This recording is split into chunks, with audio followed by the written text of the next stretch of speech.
회의실에서 누군가 날카로운 한마디를 던졌을 때 가장 먼저 받아치는 사람. 사실은 그 순간 가장 약한 사람이라는 거 알고 계셨나요? 지금부터 3000년 전에 쓰인 지혜서 한 줄을 보여드리겠습니다. 어리석은 사람도 입을 다물면 지혜로운 사람으로 보인다. 오늘 영상 끝까지 보시면 이 한 줄 뒤에 숨어있는 뇌과학과 협상연구 결과를 모두 알게 되실 겁니다. 생각해보세요. 친구가 또는 직장 동료가 던진 말 한마디에 욱해서 바로 쏘아붙인 적 다들 한 번쯤은 있으실 겁니다. 그리고 그날 밤 이불 속에서 내가 그 말을 왜 했을까 하고 후회했던 경험도요. 문제는 그 순간엔 꼭 지금 말하지 않으면 진다는 느낌이 든다는 겁니다. 가만히 있으면 손해보는 것 같고 무시당하는 것 같고요. 그런데 흥미로운 건 정작 그 자리에서 끝까지 침묵을 지킨 사람 쪽이 나중에 보면 더 유리한 위치에 서 있는 경우가 많다는 겁니다. 성경 잠언 17장 27절과 28절 개역개정 성경 기준으로 이렇게 적혀 있습니다. 말을 아끼는 자는 지식이 있고 성품이 냉철한 자는 명철하니라. 미련한 자라도 잠잠하면 지혜로운 자로 여겨지고 그의 입술을 닫으면 슬기로운 자로 여겨지느니라. 여기서 핵심은 미련한 자라는 표현입니다. 지혜가 없는 사람이라도 입을 닫는 행동 하나만으로 평가가 달라진다는 거죠. 이게 단순히 말 안 하면 들통 안 난다는 처세술 얘기일까요? 그런데 더 흥미로운 건 지금부터입니다.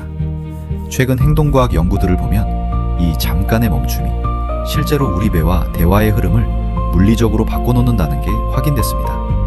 먼저 협상 연구입니다.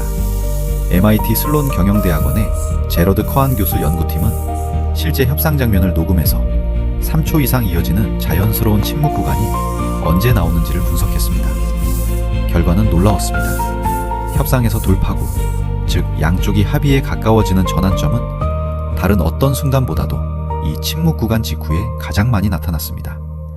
연구팀은 이어서 한쪽 또는 양쪽 참가자에게 일부러 침묵을 활용하도록 지시했는데 그렇게 한 그룹이 더 나은 결과, 즉 양쪽 모두에게 이득이 되는 합의를 더 많이 끌어냈습니다. 그렇다면 그 멈춤의 시간 동안 우리 몸 안에서는 무슨 일이 벌어질까요? 뇌과학자 질 볼트 테일러는 자신의 뇌졸중 회복 경험을 바탕으로 이른바 90초 법칙을 제시했습니다. 어떤 자극으로 분노나 짜증 같은 감정이 촉발되면 그 감정을 만드는 화학물질이 우리 몸에 퍼졌다가 빠지는데 약 90초 정도가 걸린다는 겁니다. 그 90초만 넘기면 그 이후에 감정을 계속 끌고 가는 건 화학 반응이 아니라 우리 자신의 선택이라는 거죠. 다만 이 90초라는 숫자는 테일러 박사 본인의 관찰과 대중적으로 널리 알려진 개념이고 모든 학자가 엄격한 실험으로 못 박은 수치는 아니라는 점은 짚고 가야 합니다. 그래도 분노의 신체 반응이 처음 몇십 초 안에 가장 강하게 치솟다가 이후 빠르게 가라앉는다는 큰 흐름 자체는 여러 신경과학 연구에서도 비슷하게 관찰됩니다. 여기서 한 가지 결정적인 반전이 있습니다. 침묵이라고 다 같은 침묵이 아니라는 겁니다. 퍼듀대의 사회심리학자 키플링 윌리엄스 교수는 수십 년간 오스트라시즘, 즉 의도적인 무시와 배제, 흔히 말하는 침묵으로 벌주기를 연구했습니다.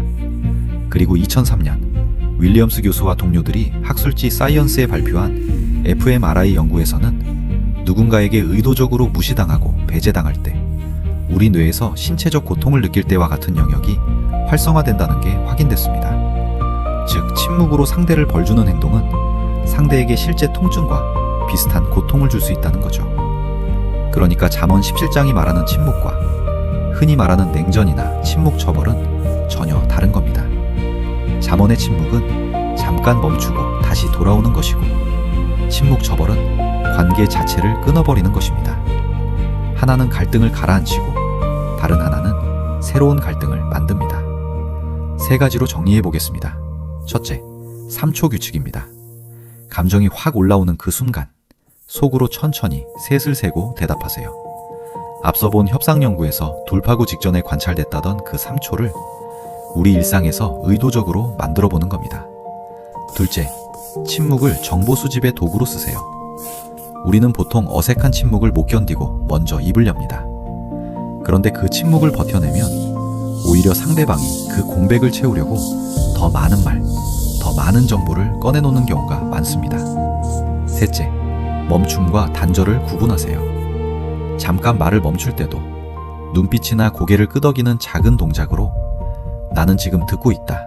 다만 생각 중이다. 라는 신호를 보내야 합니다. 그래야 이 침묵이 윌리엄스 교수가 경고한 침묵 처벌이 아니라 잠언이 말하는 지혜로운 멈춤으로 작동합니다.